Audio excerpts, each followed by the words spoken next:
Boa tarde, pessoal, tudo bem? Estamos aqui em mais um episódio desse podcast, né? Podcast para quem está ouvindo no Spotify e vídeo para quem está vendo no YouTube, com a nossa, seguimos a nossa parceria com a Companhia de Talentos para falar sobre temas de processo seletivo. E hoje a gente vai falar sobre um dos temas mais esperados aí dentro dos processos seletivos, que é o autoconhecimento. Então, estou aqui com a Isa Ferraioli. Tudo bem, Isa? Bem-vinda. Olá, tudo bem com você? Tudo bom, pô. E aí, hoje é dia de falar sobre autoconhecimento, né? E acho que autoconhecimento é um dos temas que as pessoas que mais buscam, né? Talvez aquelas menos buscam, mas o que elas mais precisavam se preparar dentro de um processo seletivo, né? Acho que envolve muito essa etapa aí, mas eu queria ouvir de você, o que é o autoconhecimento nos processos?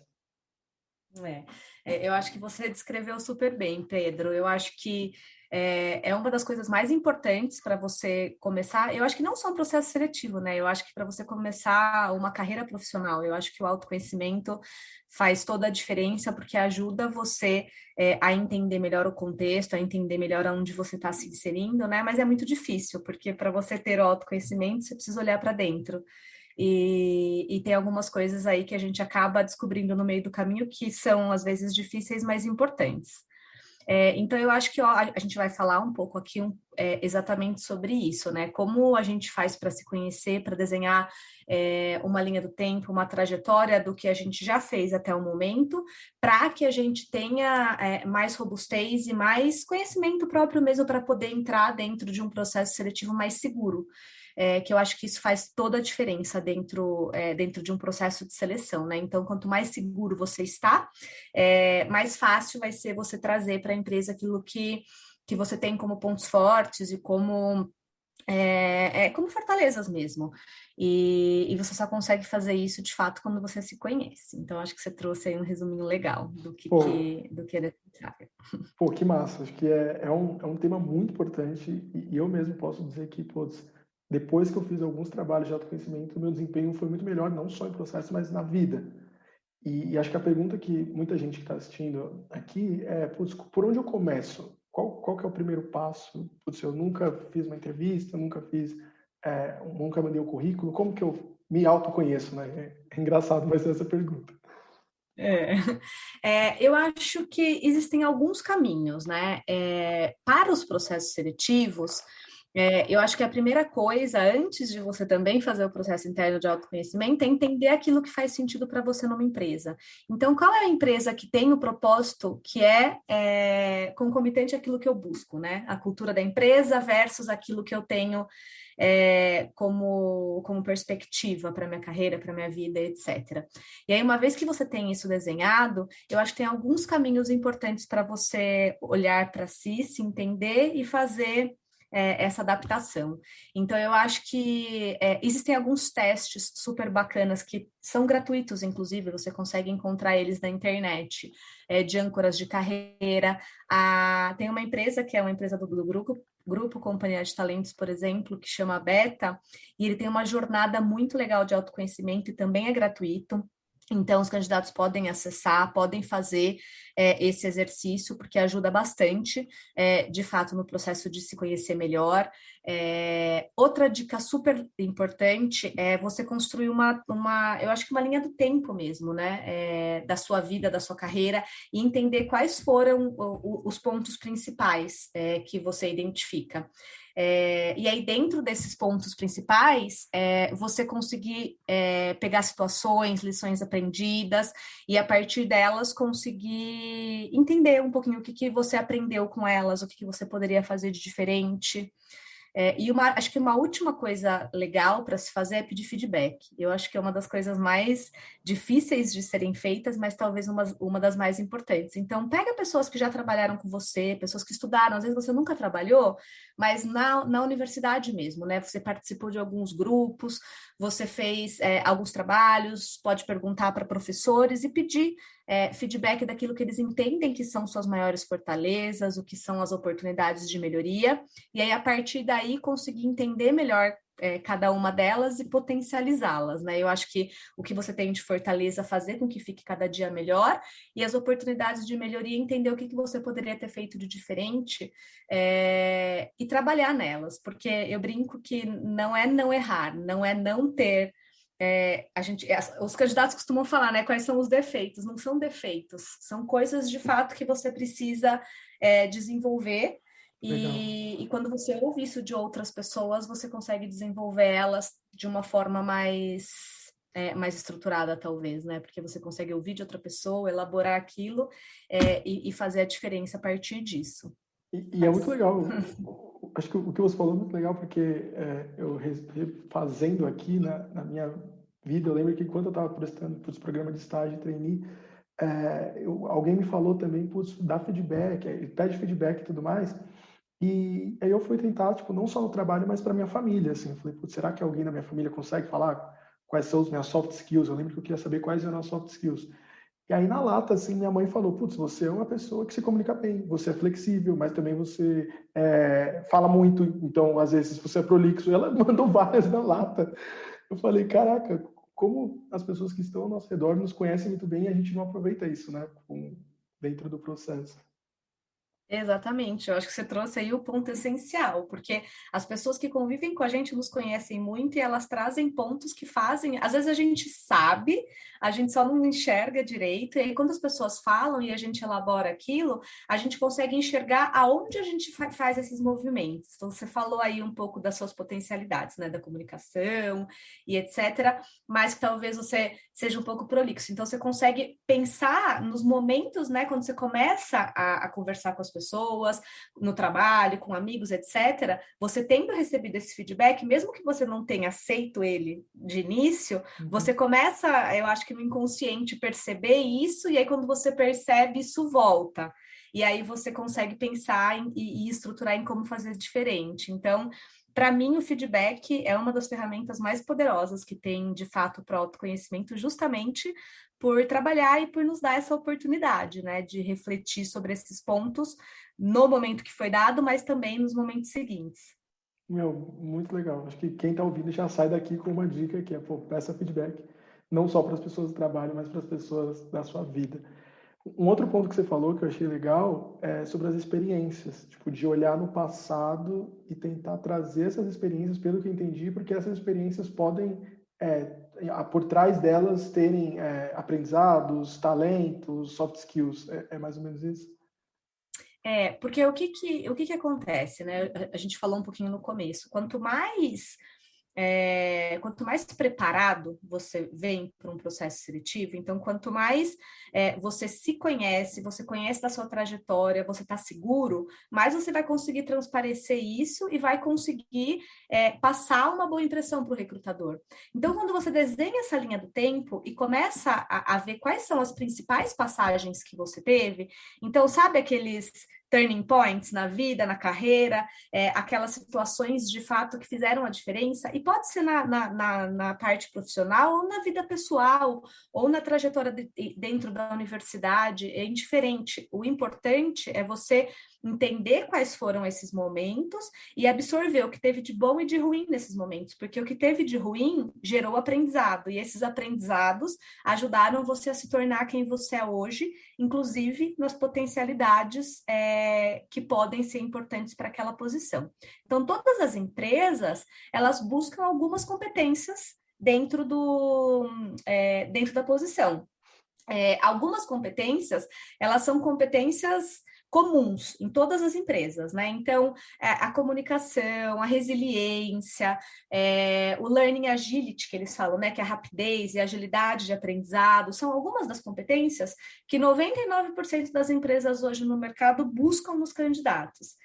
E aí, quando você, inclusive, acho que isso é uma coisa legal, na internet fala bastante sobre isso, que é as competências do futuro, que são Legal. essas competências que eu estou falando aqui agora, mas que as pessoas podem pesquisar também um pouquinho e entender quais são elas, porque daí no momento que você desenha a sua linha do tempo, você consegue entender aonde você teve essa competência mais bem desenvolvida, aonde você teve essa competência menos desenvolvida, e o que você poderia ter feito de diferente, porque se um recrutador chega chega para você e fala, me traga um momento em que você poderia, você se deparou com uma situação que você teve que fazer alguma coisa diferente daquilo que você entregou. Quando você tem isso desenhado na sua cabeça, você consegue resgatar isso com mais facilidade e você consegue trazer o que você aprendeu com aquilo e o que você fez de bacana, né? Os entregáveis que você teve dentro daquele momento. Então, ajuda muito a você a entender, de fato, a linha do tempo da tua vida e dentro dela aquilo que você teve de aprendizados. Então, eu acho que isso é uma coisa bem legal também para se fazer, para trazer essa robustez e essa segurança, né, no momento de você fazer um processo, que é super importante. E acho que enquanto você está falando, você matou os argumentos daquelas pessoas que falam: ah, mas eu não tenho experiência, eu não tenho nada para colocar no currículo, porque todo mundo viveu momentos na vida, né? Então acho que esses momentos podem ser usados ao longo do processo seletivo, não só no trabalho. Acho que esse é um argumento que, putz, caiu por terra aqui agora. Não, e exatamente, porque a maioria das empresas, Pedro, elas não estão buscando experiência, principalmente para essas vagas de entrada, né? Quando você pensa em estágio, em programa de trainee, as empresas elas estão buscando potenciais. E o potencial, ele não é adquirido através de experiências profissionais, mas através, de fato, daquilo que você tem como competências e o quanto você consegue demonstrar isso no momento em que você está fazendo um processo seletivo. Então, pensa que a maioria dos processos você entra lá, tem uma dinâmica de grupo, né? Então, tem uma dinâmica de grupo, tem um case, você tem que desvendar aquele case, discutir com o grupo. O recrutador, na maioria das vezes, ele não está olhando se você encontrou a resposta certa. Se você foi lá e respondeu a resposta perfeita para o case. Eles estão preocupados da sua linha de raciocínio. O que você fez para chegar até lá?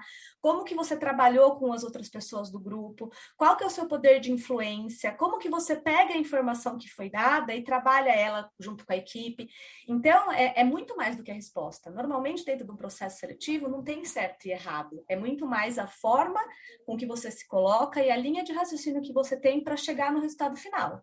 E você só consegue fazer isso quando você, de novo, eu vou usar muito essa palavra, que é a segurança. Quando você entra num processo seletivo seguro, sabendo sobre você, sabendo o que você tem de pontos fortes, sabendo aonde você consegue agregar, é muito mais fácil, porque isso vai transparecer no processo. E o recrutador vai conseguir observar isso versus aquilo que a empresa está buscando, porque tem muito disso também, né? Você pode ter um monte de competência que é incrível e que seria maravilhoso para uma empresa, mas não para outra. E aí, por isso que é importante você entender qual que é o seu objetivo versus o que a empresa está buscando. Porque existem todos os tipos de candidato, né? Para todos os tipos de empresa. Então, eu acho que quanto mais você se conhece, mais você tem match com as empresas que você de fato quer. Então, Essa eu acho palavra que... que usar. Essa palavra que usar. É um match, né? Eu ia falar exatamente isso. Tem que ser um match, porque às vezes as pessoas falam que gosta de uma empresa, mas putz, os valores estão completamente diferentes do que ela apresenta.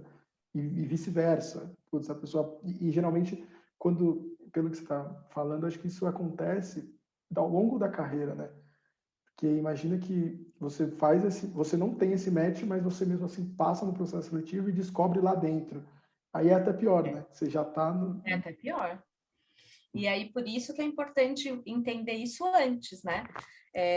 E às vezes os candidatos ficam tristes, né? Porque falam, nossa, eu queria tanto essa empresa, me esforcei tanto e acabou não dando certo. E às vezes não dá certo justamente por isso, porque o candidato tem, né? É super qualificado, foi super bem na entrevista, trouxe um monte de evidência de coisa legal, mas o perfil dele e a cultura da empresa não são compatíveis, e se ele entrar na empresa, é um sofrimento para ele.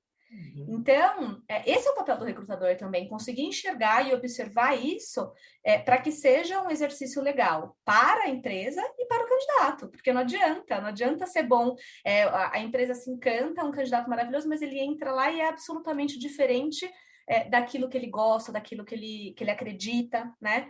Então, eu acho que quando fala em autoconhecimento, eu acho que engloba também o restante do conhecimento, né? Principalmente para um processo seletivo, de se aprofundar na empresa, de entender aquilo que se quer de verdade, né? O que está buscando. E não é um exercício fácil. A gente fica falando aqui, parece que é uma coisa, né, super fácil de fazer, e não é, porque demanda tempo, demanda ouvir o que você não quer ouvir e ter que elaborar aquilo e trabalhar naquilo. Então, às vezes, você vai no que a gente falou do feedback, você vai lá pedir o feedback e você recebeu um monte de feedback. Eu tenho um monte de gente que eu converso que vai lá e pede para 10 pessoas, pede para amigo, pede para o trabalho e recebe um monte de informação.